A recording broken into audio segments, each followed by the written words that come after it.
Hi hello എല്ലാവർക്കും ഇന്നത്തെ വീഡിയോയിലേക്ക് സ്വാഗതം. നമ്മളിന്ന് ഒരു എൻറ്റയർലി ഡിഫറെൻ്റ് ആയിട്ടുള്ള ഒരു കേക്കിൻ്റെ റെസിപ്പി ആയിട്ടാണ് വന്നിട്ടുള്ളത്. ഒരുപാട് ഡിഫറെൻ്റ് ആയിട്ടുള്ള കേക്കുകൾ ചെയ്തിട്ടുണ്ട്. അതിൽ നിന്നൊക്കെ ശരിക്കും പറഞ്ഞാൽ നല്ല ഡിഫറെൻ്റ് ആയിട്ടുള്ള ടേസ്റ്റ് തന്നെയുള്ള ഒരു കേക്കാണ് നമ്മളിന്ന് കാണിക്കുന്നത്. അപ്പോൾ നമുക്ക് നേരെ വീഡിയോയിലേക്ക് പോകാം. ഇന്നത്തെ കേക്കിന് വേണ്ടിയിട്ട് ഞാനിവിടെ 4 മുട്ടയാണ് എടുത്തിട്ടുള്ളത്. ഇതൊരു ബൗളിലേക്ക് പൊട്ടിച്ച് വെച്ചിട്ടുണ്ട്. ഇനി ഇതിലേക്ക് 1 ടീസ്പൂൺ വാനില എസൻസും കൂടെ ചേർത്ത് കൊടുക്കുക. അപ്പോൾ റൂം ടെമ്പറേച്ചറിലുള്ള മുട്ടയാണ് ഞാനിവിടെ എടുത്തിട്ടുള്ളത്. ഞാനിപ്പോൾ ഇവിടെ ഹാൻഡ് ബീറ്റർ വെച്ചിട്ടാണ് മുട്ട ബീറ്റ് ചെയ്യുന്നത്. അപ്പോൾ നിങ്ങളുടെ അടുത്ത് ഹാൻഡ് ബീറ്റർ ഇല്ലാന്നുണ്ടെങ്കിൽ ഇതിന് പകരം മിക്സിയിൽ മുട്ട ബീറ്റ് ചെയ്തെടുത്താൽ മതി. അങ്ങനെ മുട്ട ഒന്ന് ബീറ്റായി വന്നപ്പോൾ ഇതിലേക്ക് 3/4 കപ്പ് പൊടിക്കാത്ത പഞ്ചസാര കുറേശ്ശെയായിട്ട് ചേർത്ത് കൊടുത്തിട്ട് ബീറ്റ് ചെയ്തെടുക്കുന്നുണ്ട്. നിങ്ങൾ പൊടിച്ച പഞ്ചസാരയാണ് യൂസ് ചെയ്യണമെന്നുണ്ടെങ്കിൽ 1 കപ്പ് പൊടിച്ച പഞ്ചസാര കുറേശ്ശെയായിട്ട് ചേർത്ത് കൊടുത്താൽ മതി.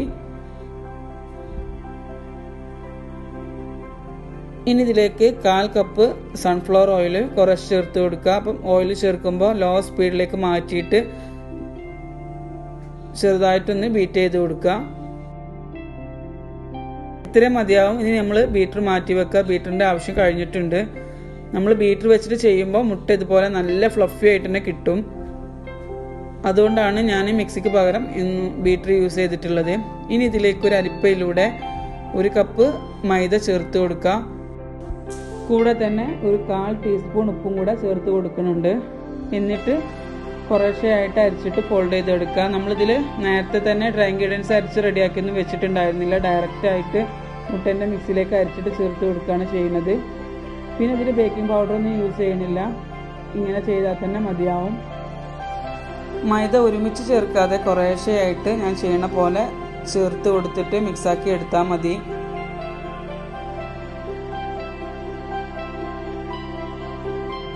അങ്ങനെ മുട്ടേൻ്റെ മിക്സിയിൽ മൈദ നല്ല പോലെ മിക്സാക്കി എടുത്തിട്ടുണ്ട്. 1/2 ടീസ്പൂൺ ബേക്കിംഗ് സോഡ എടുത്തിട്ടുണ്ട്. ഇതിലേക്ക് 1 ടീസ്പൂൺ വിനാഗിരിയോ അല്ലെങ്കിൽ ലൈം ജ്യൂസ് ഏതായാലും മതിയാവും. ഇത് ചേർത്തിട്ട് ആ ബബിൾസ് വരുന്ന സമയം തന്നെ പെട്ടെന്ന് തന്നെ കേക്കിൻ്റെ ബാറ്ററിലേക്ക് ഒഴിച്ചു കൊടുക്കുക. ബബിൾസ് പോണതിന് മുന്നേ തന്നെ ഒഴിച്ചു കൊടുക്കണം. അപ്പോഴാണ് കേക്ക് നല്ല പോലെ പൊങ്ങി വരുള്ളൂ. ഇനി ഇത് പെട്ടെന്ന് തന്നെ മിക്സാക്കി കൊടുക്കുക. ബേക്കിംഗ് സോഡ ചേർത്തതിന് ശേഷം കൂടുതൽ നേരം മാവ് പുറത്ത് വെക്കാൻ പാടില്ല. പെട്ടെന്ന് തന്നെ ബേക്ക് ചെയ്തെടുക്കുകയാണ് വേണ്ടിയത്. അപ്പം ഞാനിവിടെ ഗ്രീസ് ചെയ്തിട്ടുള്ള ഒരു സോസ് പാനിലേക്ക് മാവ് ഒഴിച്ചു കൊടുത്തിട്ട് നല്ല പോലെ ടാപ്പ് ചെയ്ത് കൊടുക്കുന്നുണ്ട്. ഇനി ഇത് ലോ ഫ്ലെയിമിൽ ഒരു 30 മിനിറ്റ് ബേക്ക് ചെയ്യാം. 20 മിനിറ്റ് കഴിയുമ്പോൾ ഒന്ന് ചെക്ക് ചെയ്ത് നോക്കിയാൽ മതി. അപ്പോൾ നമ്മളെ കേക്കിന് വേണ്ടിയിട്ടുള്ള മെയിൻ ആയിട്ടുള്ള രസ്മലായി ഇവിടെ റെഡി ആയിക്കൊണ്ടിരിക്കുകയാണ്. അപ്പോൾ നമ്മൾ കേക്ക് ഉണ്ടാക്കുന്ന സമയത്ത് രസ്മലായി നമ്മൾ തലേന്ന് തന്നെ ഉണ്ടാക്കി വെക്കുകയാണ് ഏറ്റവും നന്നായിട്ട് ഉണ്ടാവുക. ഒരു തലേന്ന് വൈകുന്നേരമൊക്കെ ഉണ്ടാക്കി വെക്കുകയാണെങ്കിലും കറക്റ്റ് ആ ഒരു ടേസ്റ്റിൽ കിട്ടും. ഒരു 4 മണിക്കൂറൊക്കെ ഫ്രിഡ്ജിൽ വെക്കണം. അതുകൊണ്ട് നമ്മൾ തലേന്ന് ഉണ്ടാക്കി വെച്ചാൽ ഏറ്റവും നല്ലത് അതാണ്.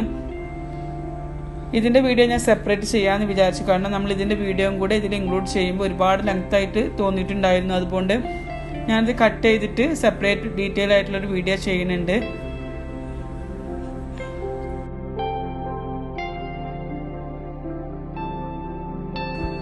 കേക്ക് റെഡി ആവുന്ന സമയം കൊണ്ട് അതിന് വേണ്ടിയിട്ടുള്ള ക്രീം ഇവിടെ റെഡിയാക്കി എടുക്കുന്നുണ്ട്. അപ്പോൾ ഞാനിവിടെ 1 കപ്പ് വിപ്പിംഗ് ക്രീം 2 തുള്ളി യെല്ലോ ഫുഡ് കളർ ആഡ് ചെയ്തിട്ട് ഒന്ന് ബീറ്റ് ചെയ്തെടുത്തിട്ടുണ്ടായിരുന്നു. ഇതിലേക്ക് നമ്മൾ നേരത്തെ റെഡിയാക്കി വെച്ചിട്ടുള്ള രസമലായിന്ന് ഒരു 3 ടേബിൾ സ്പൂൺ റബ്ബറിങ് കൂടെ ചേർത്തിട്ട് വീണ്ടും ഒന്ന് ബീറ്റ് ചെയ്ത് കൊടുക്കുന്നുണ്ട്. റബ്ബറിൻ്റെ ഇത് ചേർക്കുന്നത് കൊണ്ട് തന്നെ നമ്മളെ ക്രീമിന് നല്ലൊരു ഫ്ലേവറും ടേസ്റ്റും ഒക്കെ ഉണ്ടാവും. ഇനി ഇത് ഫ്രിഡ്ജിലോട്ടൊന്ന് മാറ്റി വെക്കാം. അങ്ങനെ 25 മിനിറ്റ് ആയപ്പോൾ കേക്ക് ഇവിടെ റെഡി ആയിട്ടുണ്ട്. നല്ല പോലെ കറക്റ്റായിട്ട് തന്നെ കിട്ടിയിട്ടുണ്ട്. നല്ല സോഫ്റ്റ് ആയിട്ടുള്ളൊരു സ്പോഞ്ച് കേക്കാണിത്. ഇനി ഇത് എങ്ങനെ ഐസിങ് ചെയ്യാന്നുള്ളതെന്ന് നോക്കാം. അപ്പം ഞാനിവിടെ 2 ലെയറായിട്ടാണ് കേക്ക് കട്ട് ചെയ്തെടുത്തിട്ടുള്ളത്. നിങ്ങൾക്ക് വേണമെങ്കിൽ 3 ലെയറായിട്ട് കട്ട് ചെയ്യാവുന്നതാണ്. ഇനി ഇതിലേക്ക് റബ്ബർ വെച്ചിട്ടാണ് നമ്മൾ കേക്ക് വെറ്റ് ചെയ്ത് കൊടുക്കുന്നത്. അപ്പം ഷുഗർ സിറപ്പ് അല്ല, ഷുഗർ സിറപ്പിന് പകരം റബ്ബറിയാണ് ചേർത്ത് കൊടുക്കുന്നത്. നല്ല പോലെ വെറ്റ് ചെയ്ത് കൊടുക്കുക. എല്ലാ സൈഡിലോട്ടും ആക്കി കൊടുക്കണം. ഇനി ഇതിന് മുകളിലോട്ട് ക്രീം അപ്ലൈ ചെയ്ത് കൊടുക്കുക.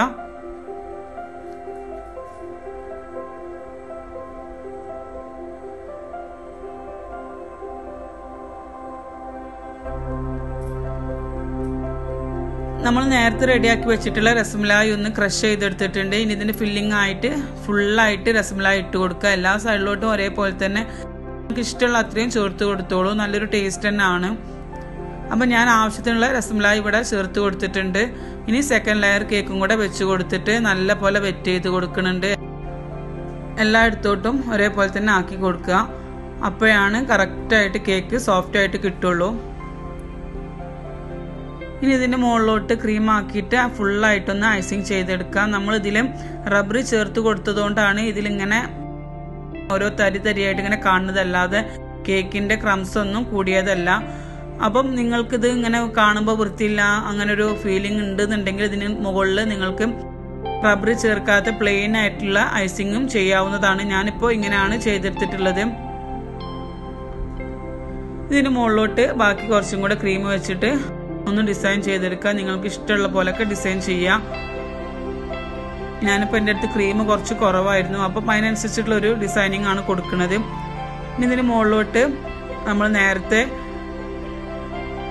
രസമലായി ഒന്ന് പൊടിച്ച് വെച്ചിട്ടുണ്ടായിരുന്നല്ലോ, അതിൻ്റെ ബാക്കിയും കൂടെ ഇട്ടിട്ടൊന്ന് ഫില്ല് ചെയ്തെടുക്കുന്നുണ്ട്. പിന്നെ ഞാൻ ഗാർണിഷിങ്ങിന് വേണ്ടിയിട്ട് കുറച്ച് നട്ട്സ് ചോപ്പ് ചെയ്തതും അതുപോലെ തന്നെ സാഫ്രോൺസും യൂസ് ചെയ്തിട്ടുണ്ടായിരുന്നു. അപ്പം ഗാർണിഷിങ് കാര്യങ്ങളൊക്കെ നിങ്ങൾക്ക് ഇഷ്ടമുള്ളതൊക്കെ യൂസ് ചെയ്യുക. സാഫ്രോൺ നിർബന്ധമൊന്നുമില്ല. പിന്നെ ഞാനൊരു കാണാനൊരു ഭംഗിക്ക് വേണ്ടിയിട്ടാണ് സാഫ്രോൺ യൂസ് ചെയ്തിട്ടുള്ളത്. ഇന്നത്തെ വീഡിയോ എല്ലാവർക്കും ഇഷ്ടമായെന്ന് വിചാരിക്കുന്നു. നമ്മളൊരു സ്പെഷ്യൽ ഒരു ഡേയ്സിലൊക്കെ നമുക്ക് ഉണ്ടാക്കാൻ പറ്റിയിട്ടുള്ള നല്ലൊരു റെസിപ്പിയാണിത്. അപ്പോൾ എല്ലാവരും ട്രൈ ചെയ്ത് നോക്കുക. വീഡിയോ ഇഷ്ടപ്പെട്ട ലൈക്ക് ചെയ്യാനും കമൻറ്റ് ചെയ്യാനൊന്നും മറക്കരുത്. അതുപോലെ നിങ്ങളുടെ ഫ്രണ്ട്സും ഫാമിലിയായിട്ടൊക്കെ മാക്സിമം ഷെയർ ചെയ്ത് കൊടുക്കുക. സബ്സ്ക്രൈബ് ചെയ്യാതെ കാണുന്നവരുണ്ടെങ്കിൽ സബ്സ്ക്രൈബ് ചെയ്യുക. വീണ്ടും നമുക്ക് നല്ലൊരു വീഡിയോ ആയിട്ട് കാണാം. താങ്ക്